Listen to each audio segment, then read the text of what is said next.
मित्रांनो, आज रात्रीची ड्रायव्हिंग आहे. आता आपण रात्री 10 वाजलेत, 9:45चा टाइम झालाय. तर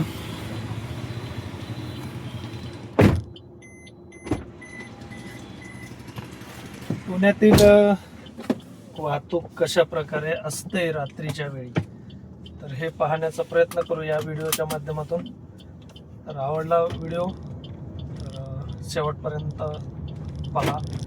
नवीन असाल तर आपल्या चॅनलला सबस्क्राईब करा मित्रांनो.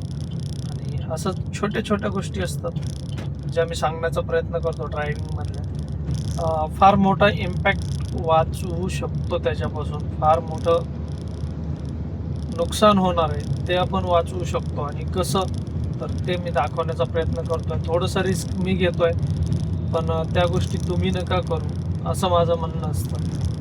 तर बघा, योग्य वाटलं तर सबस्क्राईब करा आणि सपोर्ट करा. लाईट लावून ठेवतो थोडीशी, आतलं थोडासा व्ह्यू चांगला वाटतो. समोर मी सगळ्यात महत्त्वाचं आहे मित्रांनो, आपण आपल्या स्टेअरिंगचं मुवमेंट किती ठेवतो, आपल्या स्टेअरिंगची हालचाल किती ठेवतो, त्याच्यावरती तुमचे ड्रायव्हिंग स्किल काय आहेत हे कळतात. त्याच्यासाठी जेवढं कमी स्टेअरिंगचं मुवमेंट, जिथं आवश्यकताच आहे तिथं मात्र तुम्हाला ते मुवमेंट ठेवायला लागेल. असं नाही आहे की अचानकच एखाद्यानं समजा मध्ये आलाय किंवा काही एमर्जन्सी निर्माण झाली, तर त्या ठिकाणी तुम्ही सावधगिरीने पहिलं वेग कमी करा जेवढा होईल तेवढा, आणि त्याच्यानंतर स्टेअरिंगचं मुवमेंट ठेवा. ते तुम्हाला अगदी आणि अगदी सुरक्षित ठेवेल. जरी काही झालं तरी त्या वेगामध्ये नाही होणार, फार कमी वेगामध्ये होईल. आणि तुम्ही वेग कमी कमी करत गेलात मध्ये इम्पॅक्ट कमी कमी होणार आहे तुमचा. तर या गोष्टी असतात छोट्या छोट्या.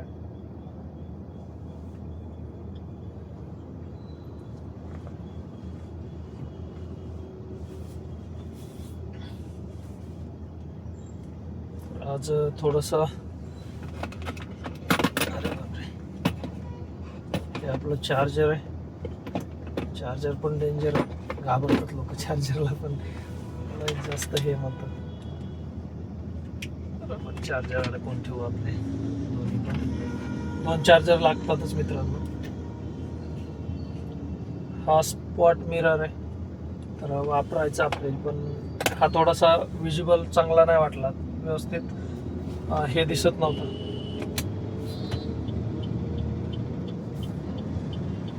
तर चला आपण लाईट बंद करू आता. बघा, मी स्टेअरिंगचं मुवमेंट किती ठेवतो, स्लो, एकदम स्लो. तर त्याच्यामुळं होतं काय की आपला वेगावर नियंत्रण राहतं, सर्वात महत्त्वाचं आहे. जेवढं तुम्ही स्टेअरिंग फास्ट फिरवाल तेवढा तुमचा वेग पण वाढणार आहे. तर हे बंद करतो मी आता. ड्रायव्हिंग चालू ठेवू कंटिन्यू.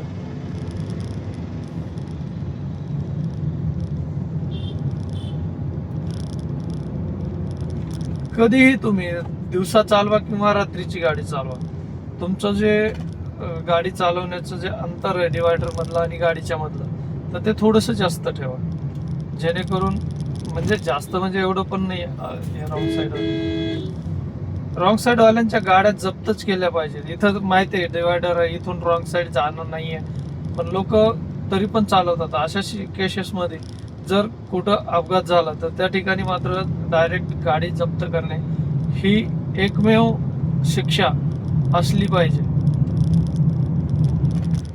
गरज नाही आहे ना. आता इथं ती लेन पण एकदम क्लिअर आहे, त्या लेनमध्ये काही अडथळा नाही आहे, किंवा जास्त वाहतूक कोंडी झाली म्हणून इकडून आलं पाहिजे. त्या केसमध्ये देखील त्या ठिकाणी देखील गाडी जप्त केली पाहिजे. पण त्या ठिकाणी काही कामच चालू आहे, तिथला रस्ताच बंद केला आहे, त्या सिच्युएशनमध्ये तुम्ही जाऊ शकता, पण फार काळजीपूर्वक. आणि तिथून जर सुविधा केली असेल जाण्यासाठी तरच, विनाकारण तशा ठिकाणाहून गाडी कुठंच रॉंग साईडनी घेऊच नका शक्यतो. दुसरा रस्ता पर्यायी मार्ग दिला असेल तर पर्यायी मार्गानंच जा. आणि जर बॅरिगेटिंग केलं असेल तर तुम्ही रॉंग साईडने गाडी घेऊ शकता, पण रॉंग साईडनं पण तुम्हाला तिथं पण साईट करून दिलेली असते, राईट साईडनेच गाडी घेऊन जायचं असतं. अरे बापरे दादा, घ्या थोडीशी पुढे.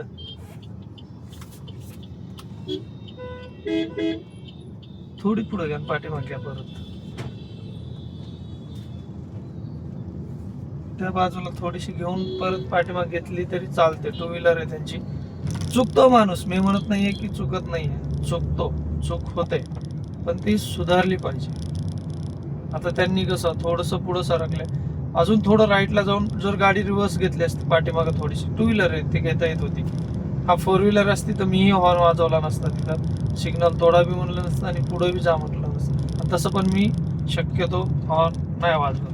जर एखादा चुकून त्या साईडला थांबला असेल तर ठीक आहे, सिग्नल सुटणारच आहे, नंतर आपण जाऊ शकतो. पण पाठीमागच्या लोकांना घाई होती वाटतं, त्यांनी हॉर्न वाजवायला सुरुवात केली. मी नाही हॉर्न वाजवत. तशा ठिकाणी जरी गाडी अडकली तर थांबायचं, सिग्नल सुटणारच आहे. जेव्हा सिग्नल आपल्या इथं फारच मोठा 3 लेनचा रोड आहे, भरपूर मोठा रोड आहे, आणि तेव्हा जर कोणी लेफ्ट साईडला गाडी अडवून ठेवत असेल तर त्या सिच्युएशनमध्ये थोडासा हॉर्न द्या सावधगिरीचा. जर तो माणूस नवीन असेल तर तो प्रयत्न करण्याचा प्रयत्न करेल, पण शक्यतो जर नवीन असेल तर त्याला पुश करू नका. तो पहिलंच घाबरलेला असतो. सिटीमध्ये हे बघा 4 लाईट लागले ऑलरेडी. त्या लाईटवर कधी बंदी येईल तेच कळत नाही आहे मला.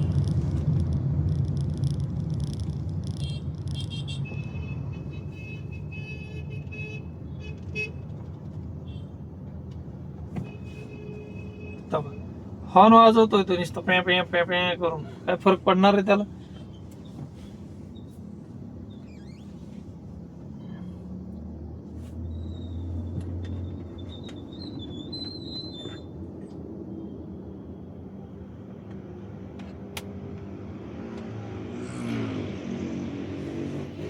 आता एक सर्व्हिसिंग झाली की आपलं गाडीचा जो कॅमेरा आहे तो डायरेक्ट हार्ड वायरिंगला अटॅच करायचा आहे. तर त्यानं भरपूर गोष्टी हे होणार आहेत. आता त्या दिवशी एका थारवाल्यांनी गाडी पार्किंगला लावल्यास तो काय करतो की अर्ध्या मिनिटाला एक फोटो कॅप्चर करतो. तर ते त्याच्यामध्ये दिसलं असतं. नुकसान केलं आपल्या गाडीचं, थोडंसं, जास्त नाही नुकसान झालं. बिचारा त्या माणसाला लागलं, तो अक्षरशः उठायला तयार नव्हता, इतकं म्हणजे लागलं. तर बिचारे ते चांगले असावेत. माझं नुकसान काही एवढं जास्त नाही आहे, थोडासा डेंट आला आहे, पण चालेल, मी तो डेंट घेऊन फिरू शकेल. पण त्या माणसानं फिरून कॉल पण नाही केला की तुमच्या गाडीचं नुकसान किती झालं आहे म्हणून. एवढी पण माणुसकी विसरू नये. आता इथून पुढं मी म्हणतो ना की त्या माणसामुळे इतर लोकांना मी त्रास देणार. जर माझं नुकसान झालं, त्याला कितीही एमर्जन्सी असेल तर मी माझ्या नुकसानाचं पहिलं बघणार. तर या गोष्टी वाढतात. त्याच्यामुळं जर तुमच्याकडून कोणाचं नुकसान झालं तर परत फोन करा की तुमचं नुकसान जास्त झालं आहे का. जर जास्त नसन झालं तर माफी मागा वाटल्यास, पण कमीत कमी ॲटलिस्ट कॉल करा. तिथं ते माणुसकी दिसते, पण लोक या गोष्टी करत नाही आहेत. त्या माणसानं फोन बंद केला आहे. मी एक छोटासा रील बनवायला म्हणतोय त्याच्यावर, पण वाटतंय परत की जाऊ दे, नुकसान तर जास्त नाही आहे. पण या लोकांना अद्दल घडली पाहिजे. पण या गोष्टी मी शक्यतो टाळतो करायच्या. नको वाटतं कोणाला हरेश. आता त्याचा जो नंबर टाकला त्या रीलमध्ये, तर त्याच्यावरती त्याला त्रास होईल. त्याचा पर्सनल नंबर पण जाईल, त्याला तो मग बंद करायला लागेल. मग तसं व्हायला पाहिजे का? तर नाही, म्हणून मग मी ते रील टाकणार नाही शक्यतो. आणि नुकसान किती झालं आहे त्याचं मात्र मी थोडंसं टाकणार आहे. तेवढं काही जास्त नुकसान नाही आहे. असो, चला. तर रात्रीचं गाडी चालवत असताना 2 गोष्टी आहेत. विनाकारण गाडी पळवू नका. काय होतं, अंधारातून अचानक कोणी इकडे येऊ शकतं. दुसरी गोष्ट आहे, समोरून जर हाय बीम आली तर आपण रोड व्यवस्थित पाहू शकणार नाही आहेत. त्याच्यामुळं आपला वेग, आपली स्पीड ही कमी असली पाहिजे, अति नसली पाहिजे. इथं 60ची स्पीड एकदम बरोबर आहे. आता इथून पुढं गेलं तर 60ची ठेवू नका, का तर या साईडला पण बसेस आहेत, डाव्या साईडला पण रहदारी आहे. तर इथं आपला वेग हा थोडासा कमी करा, 50च्या आसपास आणा. मी ते 40वर चालू आहे आता. तर अशा प्रकारे गाडी चालवायची आहे. आता इथं बऱ्यापैकी रहदारी आहे. रहदारीच्या ठिकाणी आल्यानंतर थोडंसं पुढची गाडी आणि आपल्या गाडीमध्ये थोडंसं अंतर जास्तच ठेवा. आपण काय करतो, गाड्यांचा वेग कमी झाला की अजून जास्त गाड्या जवळ घेण्याचा प्रयत्न करतो.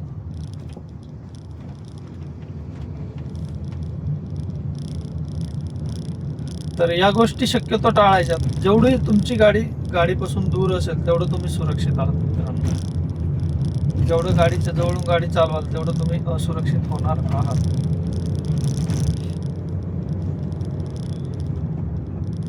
आणि विनाकारण पुश करू नका गाडी. इकडल्या लाईनमधून त्या लाईनमध्ये, त्या लाईनमधून या लाईनमध्ये घ्यायच्या प्रयत्न. आता हा ट्रक स्लो चालतोय तर मी लेफ्टला जायचं, तर मला लेफ्टला पाठीमागून येणारी गाडी किती दूर आहे हे पण पाहायला लागेल.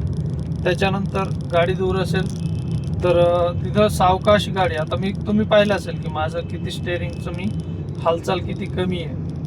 आता याच्यानंतर ही गाडी मोठी आहे, समोर माझी लाईन एकदम क्लिअर आहे का हे पण पाहायला लागेल मला. परत मला त्या लाईनमध्ये जायचं आहे, तर ती गाडी किती दूर आहे. ती जर एकदम जवळ असेल गाडी तर त्या गाडीच्या लाईनमध्ये जायला पाहिजे का, त्या गाडीचाही वेग कमी नाही झाला पाहिजे याचाही विचार केला पाहिजे.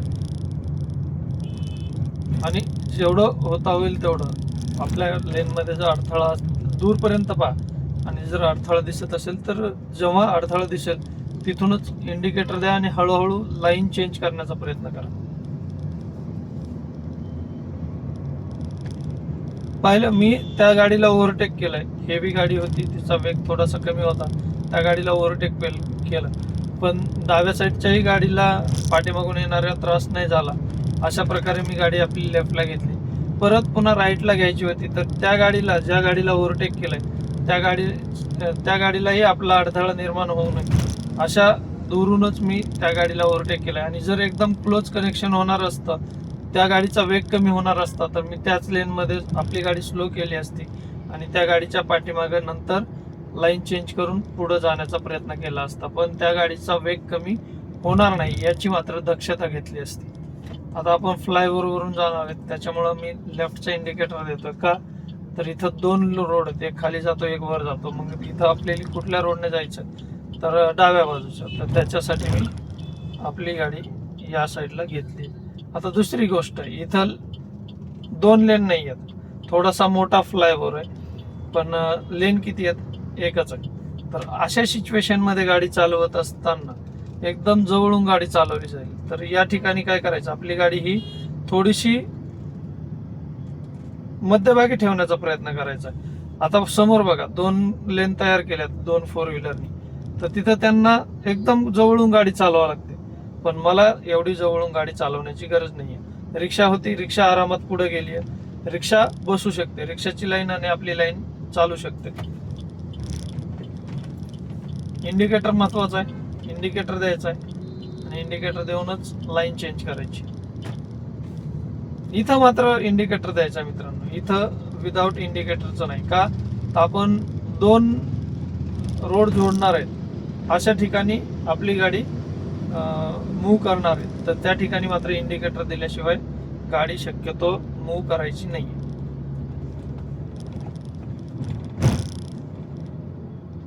आता बघा, इथं वळणावर देखील मी किती डिवायडर मध्ये आणि माझ्या गाडीमध्ये किती अंतर ठेवतोय बघा. हे महत्वाचं मित्रांनो, हे शिकून घ्या. हे शिकलात की आपोआप तुमचं ड्रायव्हिंग अर्ध सोपं होतं, अर्ध.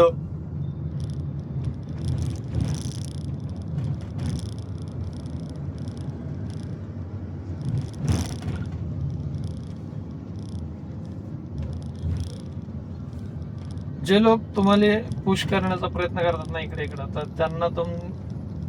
त्यांना ते जमणारच नाहीये. जर तुम्ही डिवायडरच्या साईडला जर अंतर ठेवून गाडी चालवली तर.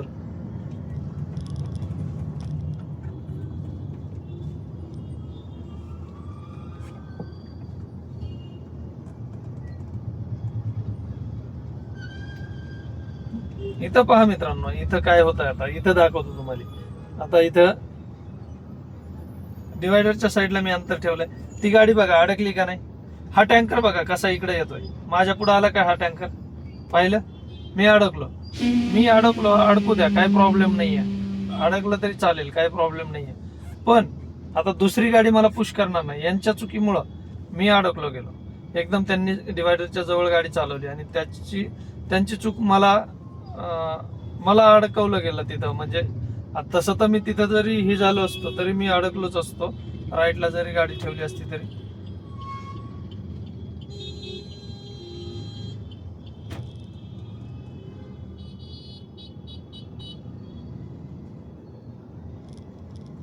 बघा मुवमेंट किती हे आहे माझं. मी गाडी चालवताना इथं मुवमेंट एकदम स्लो ठेवतो. भलं मला वेळ लागत असेल गाडी चालवायला, मला ड्रायव्हिंगला मला वेळ लागतच नाही मित्रांनो.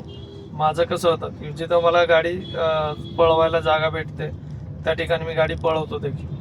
आणि जिथं असं बघ काहीही फरक पडणार नाही आहे. थोडंसं वाटेल तुम्हाला, पण मी कधी पुढं जाईल हे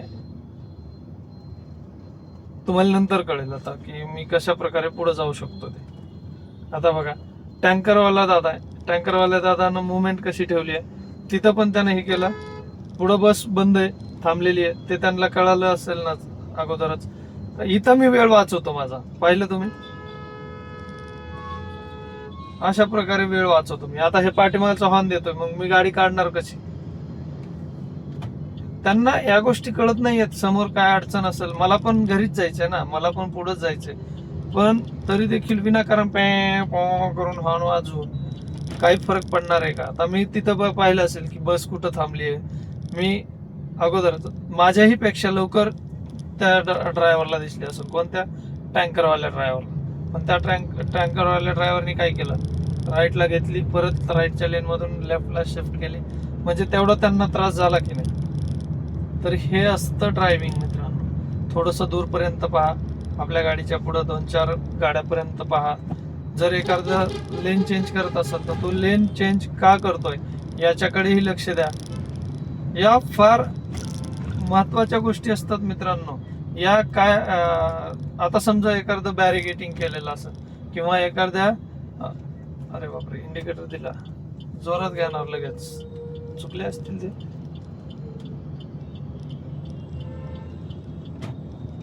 काय का ते माझा विचार नाहीत करणार, लगेच तिथं ते गाडी दिसती तर लगेच लेफ्टला घेण्याचा प्रयत्न करतात, हे चुकीचं आहे.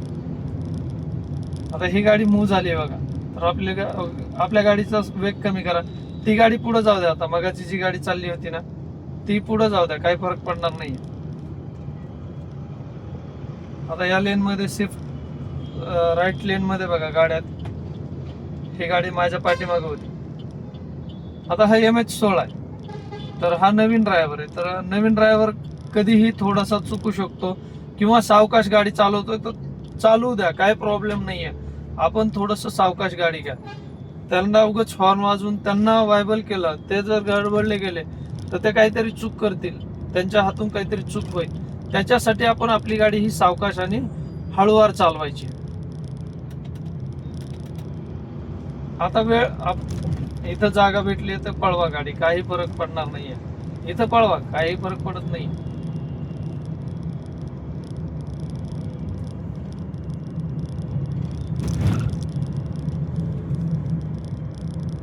बघा माहितीपूर्वक व्हिडिओ वाटत असेल तर चॅनलला सबस्क्राईब करा.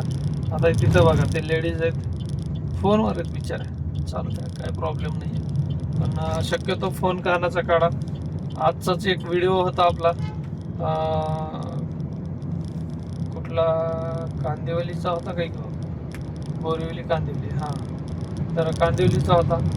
म्हणजे मी दुसऱ्याचाच घेतला न्यूजवरचा, पण छोटासा शॉर्ट आहे. पण त्यांचं संभाषण चालू होतं, बोलत होते आणि जसं रोड क्रॉस करायला त्यांचं लक्ष नव्हतं, त्यांनी 2 पावलंच पुढे आले असतील. चूक त्यांचीच आहे, पण विनाकारण बस ड्रायव्हर अडकला गेलाय त्याच्यामध्ये. आता त्याच्यात त्या केसमध्ये काय होत आहे काय नाही, त्याचं अशा केसेसचा हळूहळू फॉलोअप घ्यायचा विचार चालू आहे माझा. की त्या अपघातामध्ये CCTV कॅमेरा आहे, तरी देखील त्या ड्रायव्हरच्या अगेन्स्ट काय पाऊल उचललं गेलं आहे किंवा त्या ड्रायव्हरला काही शिक्षा केली आहे का, तर हे पण पाहायला पाहिजे.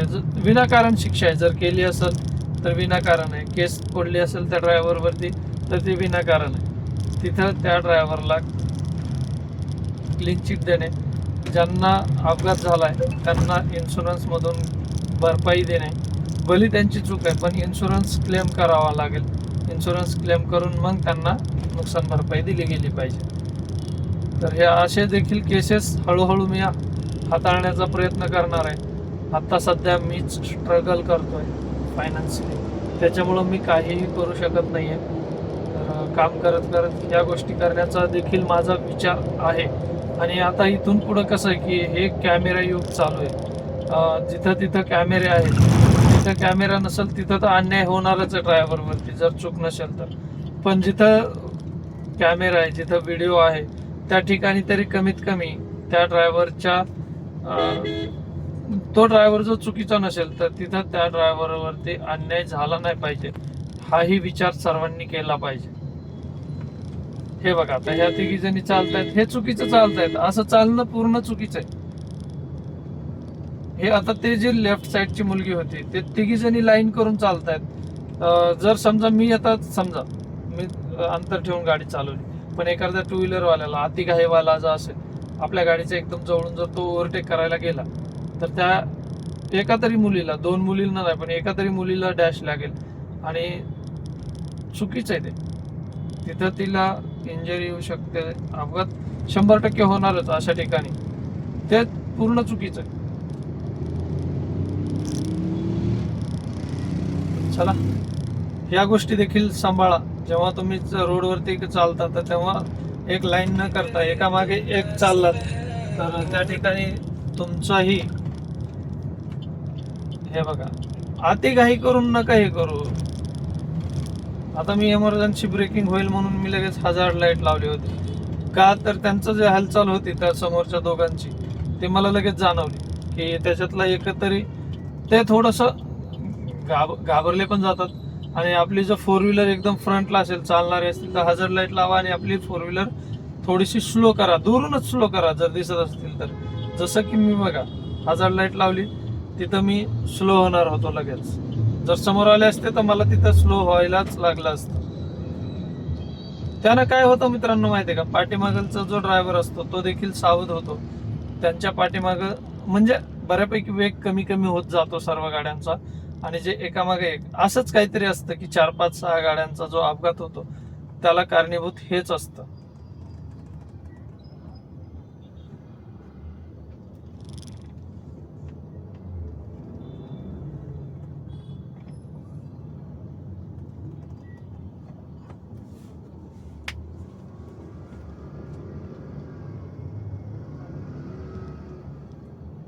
अंतर ठेवल्याचा हे फायदा होतो.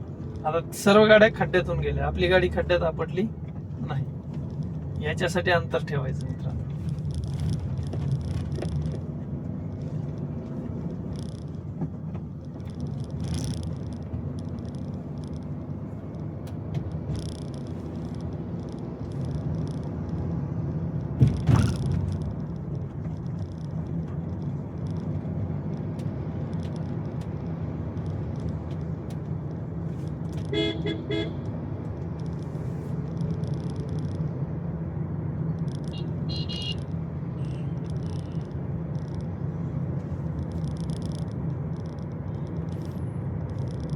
आता इथं स्ट्रीट लाईट आहेत, हाय बीमची पण आवश्यकता नाही आहे, हेवी लाईटचीही आवश्यकता नाही आहे. तरी देखील काही लोक पाहायला गेलं तर हाय बीम लावतील. ह्या काही पांढरी लाईट लावून थांबलाय, हा थांबलेला माणूस तर एवढा डेंजरस असतो.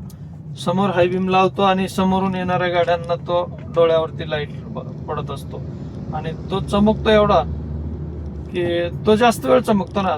तो जागेवरती थांबलेला असतो, स्लो एकदम जागेवर थांबलेला असतो, त्याच्यामुळं समोरून येताना जास्त वेळ तो प्रकाश डोळ्यावरती राहतो. त्याच्यामुळं गाडी जर बंद केलीत किंवा थांबलेला असाल तुम्ही तर तिथं तुमचे जे लाईट्स असतात ते लाईट्स बंद करा.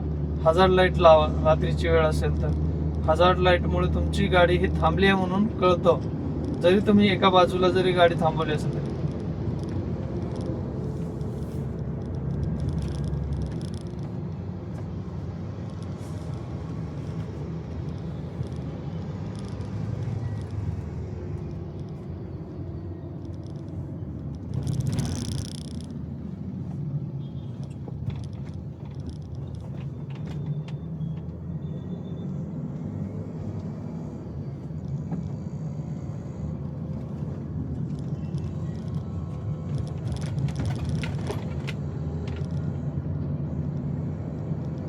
आता बघा, आपण म्हणतो की रिक्षा इकडं चालली पाहिजे, तिकडं चालली पाहिजे.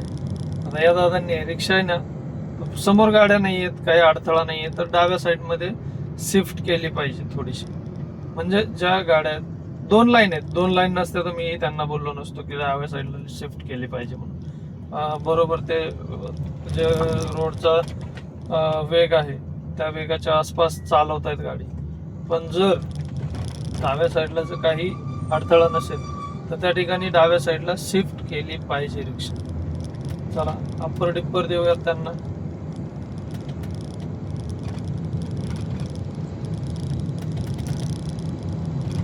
आणि हे एक घाण सवय सोडली पाहिजे रिक्षावाल्यांनी. मधल्या लेनच्या एकदम मधोमध गाडी चालवतात, हे पूर्ण चुकीचं. काय होतं, एखादा त्या साईडने अतिघाईनं जातो, इकडून एखादा अतिघाईनं जातो, त्या सिच्युएशनमध्ये मग रिक्षा अडकली जाते. आणि पावसाळ्यामध्ये जास्त करून शक्यतो तशी चालवायची नाही. अंदाज चुकतो नवीन ड्रायव्हरचा आणि अपघात होतो. एकदा नागपूरमध्ये असाच अपघात झाला होता.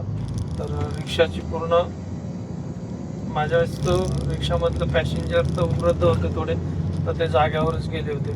पण रिक्षा ड्रायव्हर देखील बऱ्यापैकी दुखापत झाली होती. त्यांना ICU मध्ये होते. वाचले की काय झालं ते त्यांना देव जाणो.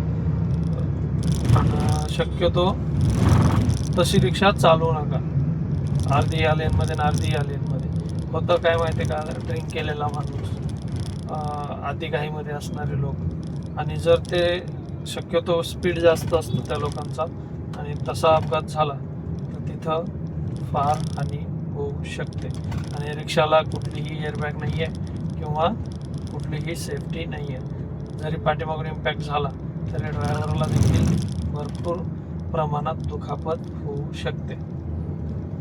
तर चला नेक्स्ट काही काही आता समोरून आलेली हायबीम. बघा ह्या दादाची हायबीम आहे का, काही गरज नाही आहे. पण हायबीम लावून उगाच विनाकारण गाडी चालवणार. स्ट्रीट लाईट आहे, रस्ता एकदम क्लिअर आहे, रोड देखील चांगला आहे. असं नाही आहे की खड्डे खुड्डे असलेला रोड आहे, तरी देखील हायबीम लावून गाडी चालवते.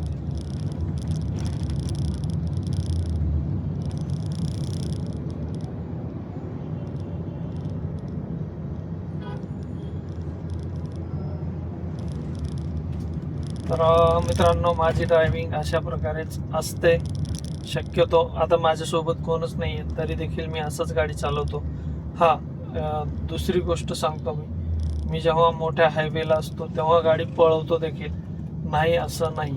तर त्याचाही काही व्हिडिओ असेल, काही असेल तर मी टाकण्याचा प्रयत्न करेन. तेही मी दाखवेल तुम्हाला की मी रात्रीच्या वेळी किंवा दिवसा हायवेला गाडी कशा प्रकारे चालवतो, काय करतो, काय करत नाही, काय केलं पाहिजे, कुठं ओव्हरटेक केलं पाहिजे, कशा प्रकारे गाडी चालवली पाहिजे.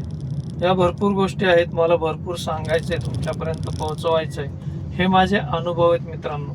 याच्यामध्ये काही वेळा माझ्यासोबत असे देखील प्रसंग आलेले की डोळे मिटतील की काय असं वाटलेलं आणि त्याच्यातूनही तारून पुढं गेलेलं आहे. तर ते अनुभव मी शेअर करतोय. त्या चुका माझ्याकडून परत होऊ नयेत याची मी काळजी घेतोय आणि गाडी चालवतोय.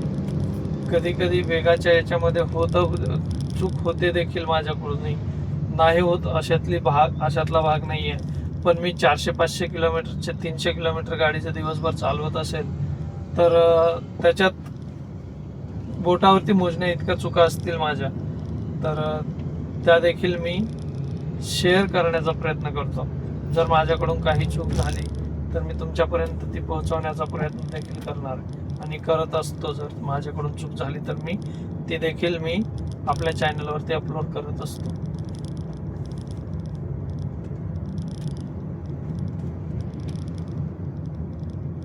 हायबीमची आवश्यकता नाही. आता या दादांनी देखील हायबीम लावली, त्यांची देखील ह्या हायबीम आहे. जे आता यांनी तर पांढरी लाईट लावली, आता त्या साईडला रिक्षा थांबली आहे. मला ती रिक्षा दिसणार आहे का यांची पांढरी लाईट असेल तर? मी त्या रिक्षाकडे पाहणार आहे का? नवीन ड्रायव्हरला आता सर्कल सगळ्यात महत्वाचं मित्रांनो. सर्कलवर ज्या गाड्या सर्कल घेत आहेत त्या गाड्यांना प्राधान्य द्या, त्या गाड्या पुढे जाऊ द्या. आता हा आल्टो आलाय, इकडल्या साईडने राईट साईडने लगेच इकडे गाडी घेतोय. काय गरज काय एवढी घाई करायची? मी इंडिकेटर पण दिलाय, आता ती गाडी सर्कलवर आहे, त्या गाडीला मी प्राधान्य दिलं. ही लेडीज गाडी चालवते, आपल्याला स्वतःला काळजी घ्यायची मित्रांनो. त्यांनी काही काळजी घेतली आहे का? डायरेक्ट त्या इकडल्या लाईन मध्ये आल्या. दुसरी गोष्ट, जर मी हॉर्न वाजवला असता तर त्याच्यावरती छोटं मूल देखील आहे, त्या गाडीला एखाद्या वेळेस ते डॅश झाली असती, ती गाडी त्या पडल्या असत्या, दुखापत कोणाला झाली असती. त्याच्यामुळं शक्यतो त्यांचीही काळजी घ्या. आपला वेग काही जास्त नव्हता, त्याच्यामुळं आपली गाडी आपण कंट्रोल करू शकत होतो आणि त्या थोडंसं पहिलंच आपल्या नजरेत आल्या, निदर्शनास आल्या आणि त्याच्यामुळं आपण तिथं आपला वेग अगोदरच कमी केला.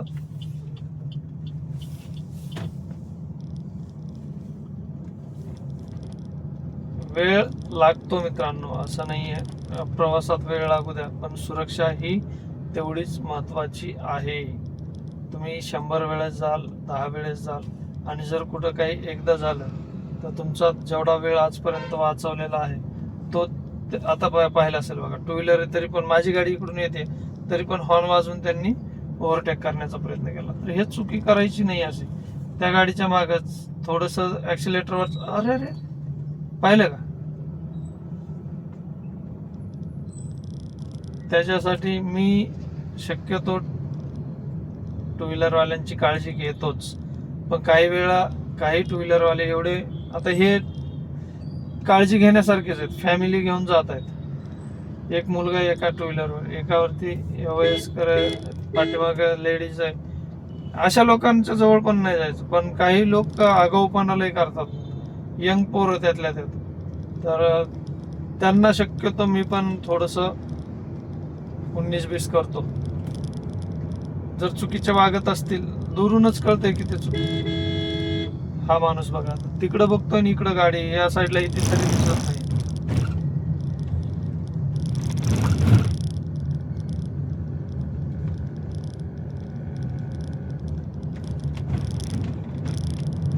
रोडवर निघालं की सर्व गोष्टी विसरून जायचं. आपण गाडी चालवतो हे ध्यानात ठेवायचं आणि गाडी चालवायची. दुसरं काहीच करायचं नाही. तुमचं सुख दुःख सगळ्या गोष्टी विसरून जायचं.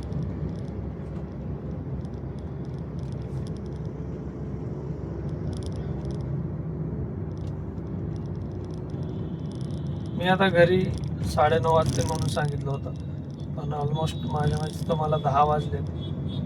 तरी देखील मी आरामातच जाणार. घरातून फोन येत होते, त्यांचा फोन देखील मी उचलला नाही. तर शक्यतो होता होईल तेवढं. मला आता जायला अर्धा तास 15 मिनटं लागतील जास्तीत जास्त. जर आमच्या इथं वाहतूक कोंडी जास्त होते ना, म्हणून मी अर्धा तास 15 मिनिट म्हणतो. जर वाहतूक कोंडी नाही लागली तर मी 15 मिनिटात घरी, आणि जर वाहतूक कोंडी लागली थोडीफार तर मग तिथं ऑलमोस्ट 10-5 मिनटं जातातच. तर ते स्पेअरमध्ये मी ठेवतो 5 मिनटं. मी म्हटलं ना तुम्हाला की अर्धा तास 15 मिनटं लागतील. तर मी अर्धा तासासाठी माझ्या मेंदूला सांगितलं की अर्धा तास लागेल आता इथून पुढे जायला. भलं 15 मिनिटात जरी पोहोचलो तरी चालेल, काही फरक पडणार नाही. पण मेंदूला सांगून दिलं की अर्धा तास लागेल आता. मग तो मेंदू सांगतो शरीराला की बाबा अर्धा तास लागणार आहे याला. हा मग ते पाय हात चालायला लागतात तसेच.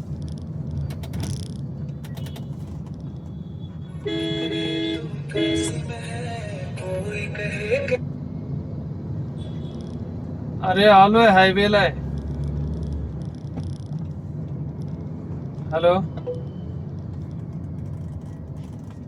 घरचे देखील नाराज झालेत आता. शब्द पण नाही दिला त्यांनी. ठीक आहे, आता हो द्या. कसं होतं माहितीये का, घरचे नाराज झाले तरी चालते, पण सगळ्यात महत्वाचं आहे सुरक्षित जाणे. तर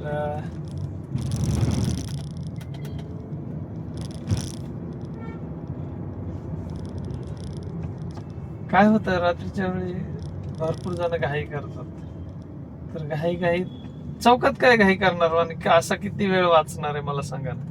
आता तो माणूस बघा, चुकीचा वळवलाय गाडी त्यांनी, तर कुठं किती वेळ वाचवला असेल त्यांनी, तेवढाच वेळ वाचवणार. हो का, हे टू व्हीलर वाला माझ्या गाडीकडे पाहिलं पण नाही त्यानं. मिरर तर नाहीच.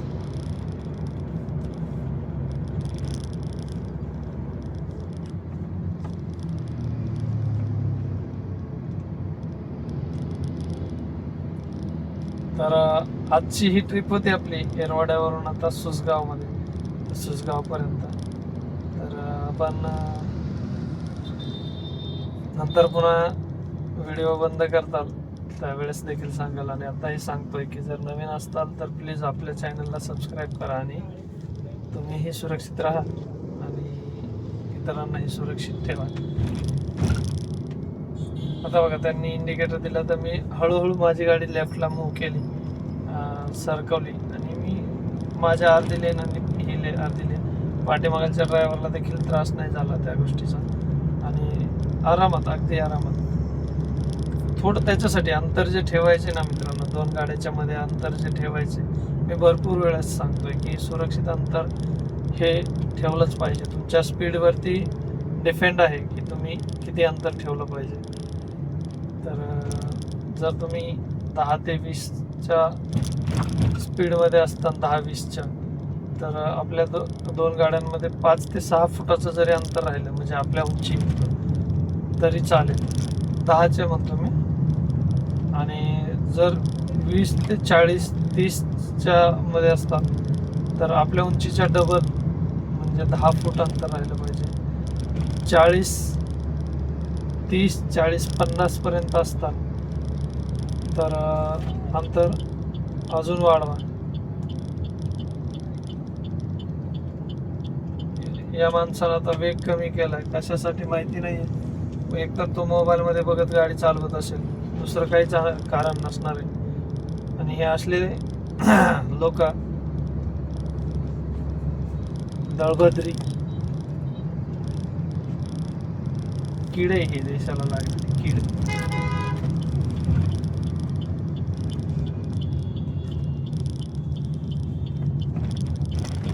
आता माझ्या पाठीमागे ना पोलीसची गाडी होती.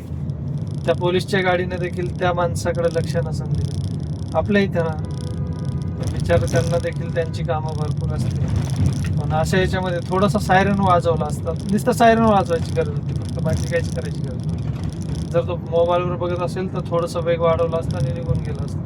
तर पोलीस बांधवांनाही विनंती आहे, तुम्ही बोलू नका, पण तुमच्या सायरनचा आवाज एक थोडासा तेवढा अर्ध्या मिनिटासाठी चालू करा.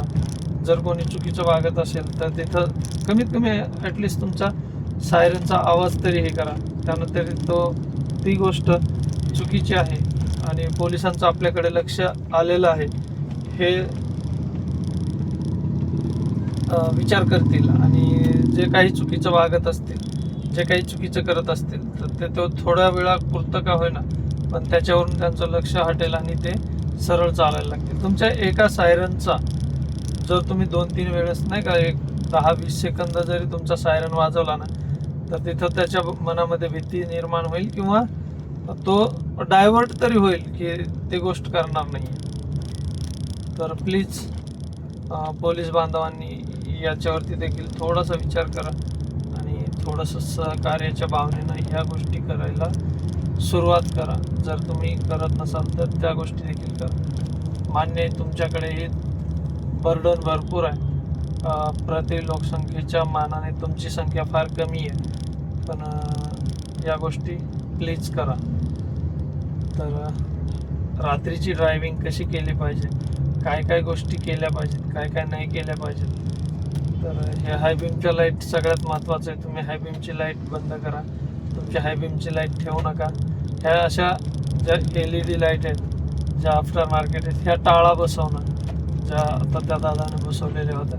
जर इन केस होऊ नये, पण जर अपघात झाला तुमचा आणि जर कोर्टामध्ये समोरच्यानं जर म्हटलं की ह्या लाईटमुळे मला प्रॉब्लेम झाला आणि त्याच्यामुळे अपघात झाला आहे, तर तिथं त्या लाईट पहिलंच हायकोर्टानं त्याच्यावरती बंदी आणलेली आहे, तर तिथं तुम्ही अडकू शकता. त्याच्यासाठी शक्यतो होता होईल तेवढं प्लीज त्या लाईट वापरणे टाळा.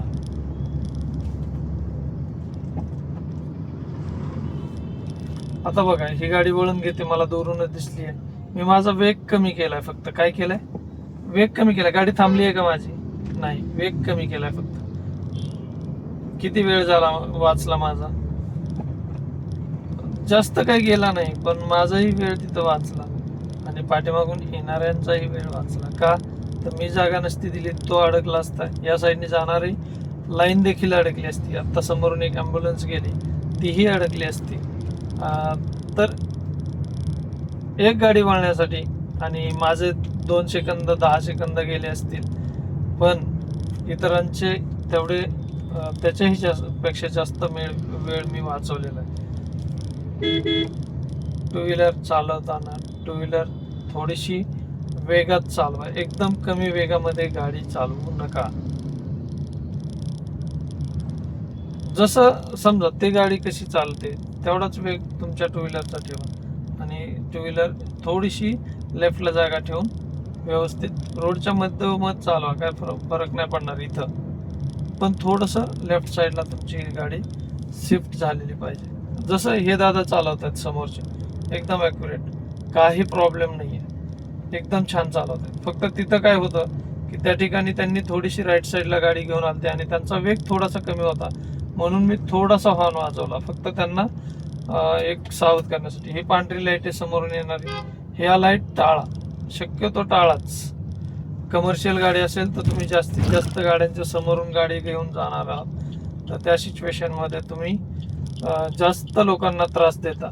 त्याच्यामुळे त्या लाईट लावणे बंधनकारक. मी तर म्हणतो की टाळणे हेच बंधनकारक आहे.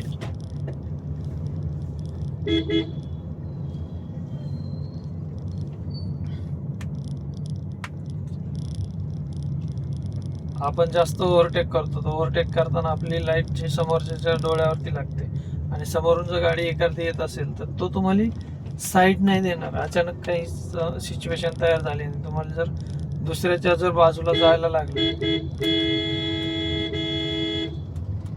तर त्या ठिकाणी मात्र थोडंसं हे होऊ शकतं.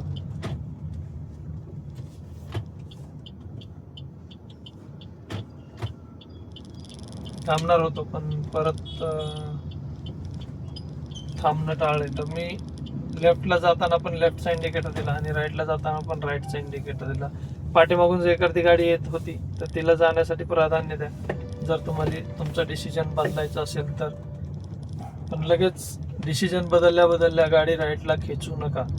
यानं होतं काय, मी लेफ्टचा इंडिकेटर दिला म्हणजे माझ्या पाठीमागून जर कोणी लेफ्टनी जाणार असेल किंवा लेफ्टनी गाडी चालवत असतील तर त्यांनी राईटच्या साईडला शिफ्ट केलेली असते आणि त्या सिच्युएशनमध्ये ते आपल्याला ओव्हरटेक करणार असतात, का तर आपण लेफ्टला चाललेलो असतो आणि त्या सिच्युएशनमध्ये जर आपण पाहिलं नाही राईटला तर तिथं आपण अपघातग्रस्त होऊ शकतो. टू व्हीलर असेल तर टू व्हीलरवाल्यांना दुखापत होऊ शकते आणि फोर व्हीलर असेल तर दोन्ही फोर व्हीलरचं तिथं नुकसान होणार आहे. तिथं काही जीवितहानी होणार नाही आहे, का तर वेग फार कमी आहे. तर नुकसान टाळायचं असेल तर या गोष्टी आपल्याला शिकून घ्यायला लागतील. छोटा रोड आहे, वेग कमीच ठेवला पाहिजे. या अशा पिवळ्या पांढऱ्या गुलाबी लाईट लावणं टाळा. मी पण हाय बीम केली आता यांची लाईट बघून, तर या गोष्टी शक्यतो टाळायच्यात.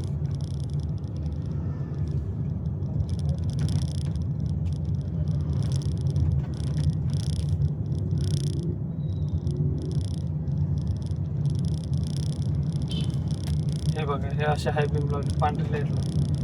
आता त्यांना मी हाय बीम लावली की खड्डा काही दिसणार आहे का? इन केस बारीक जो खडा असतो तो खडा कारणीभूत असतो गाडी स्किट होण्यासाठी, तर तो देखील दिसणार नाही. आणि हाय बीमची लाईट ही टू व्हीलरची वर जात असते, वर म्हणजे अशी लांबपर्यंत, आणि फोकस पांगून पडतो. त्याच्यामुळं शक्यतो हाय बीमचा वापर करू नका. तुमचं लो बीमचा, टू व्हीलरला कसं लो बीमचीच गरज आहे. आता दोन्ही साईडला गाड्या थांबलेल्या, तिथं त्या केसमध्ये 2 गाड्या बसू शकत नव्हत्या, तर मी अप्पर डिप्पर दिला. अप्पर डिप्पर देऊनच समोरच्याला सावध करा.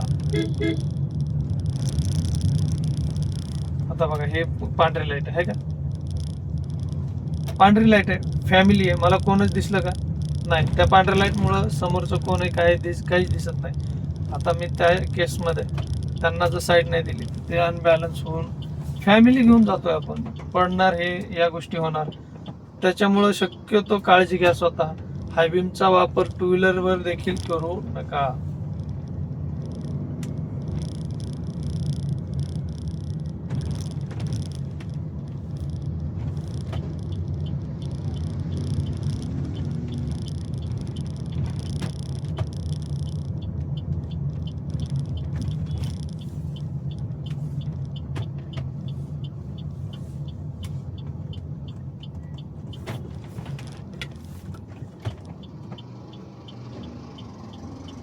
पाहिलं आता या दादांनी अचानक गाडी थांबवली मधीच, त्याच्यामुळं मग मला पण तिथे गाडी लेफ्टला घेऊन मला थांबायचं होतं इथं, म्हणून मी तिथून हळूहळू लेफ्टला शिफ्ट करत होतो गाडी.